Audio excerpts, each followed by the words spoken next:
அப்படியே இவங்கள பத்தி சொல்லிருங்க ப்ரோ ப்ரோ. இவங்க தான் பார்த்தீங்கன்னா சுகர் கிளைடர். ஓகே. இந்த பறக்கிற அணில்னு சொல்லுவாங்கல்ல, அப்படின்றது. அந்த மாதிரி பறக்குதுன்னா பேர்டு மாதிரிலாம் பறக்காது, ஓகே. கிளைடிங் பண்ணும். ஓகே. இப்போ ஒரு இடத்துலேருந்து ஒரு ஹைட்டான பகுதியிலேருந்து ம். இன்னொரு இன்னொரு பகுதிக்கு போகணுன்னா அது அந்த கிளைடிங் காற்றுலேயே அப்படியே மிதக்கிட்டு போகிற மாதிரி ஒரு குறிப்பிட்ட டிஸ்டன்ஸ் அளவுக்கு ட்ராவல் பண்ணுவாங்க. Okay, okay. அந்த ஹைட்லேருந்து எகிறப்போ அதை காற்றோடையே ட்ராவல் பண்ணி அப்படி போவாங்க.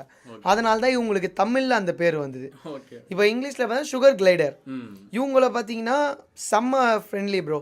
எப்படின்னா நீங்கள் இதை வைல்டாக இருந்தால் கொஞ்சம் இதுவாக பண்ணுவாங்க. ஓகே. இவங்களும் இதே மாதிரி குட்டிலேருந்து எடுத்து ஹேண்ட் ஃபீடிங் பண்ணி டேர்ம்டு பண்ணால் நல்லாவே பழகுவாங்க. இவங்களே பார்த்தீங்கன்னா நிறைய கலர்ஸ் இருக்குது.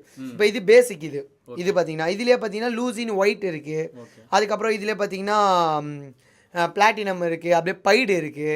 அதே மாதிரி நிறைய இதுவில் இருக்குது. இதுலேயே நம்மக்கிட்ட எல்லாமே கிடைக்கும். இதில் டேர்ம்டு கூட கிடைக்கும் நம்மக்கிட்ட.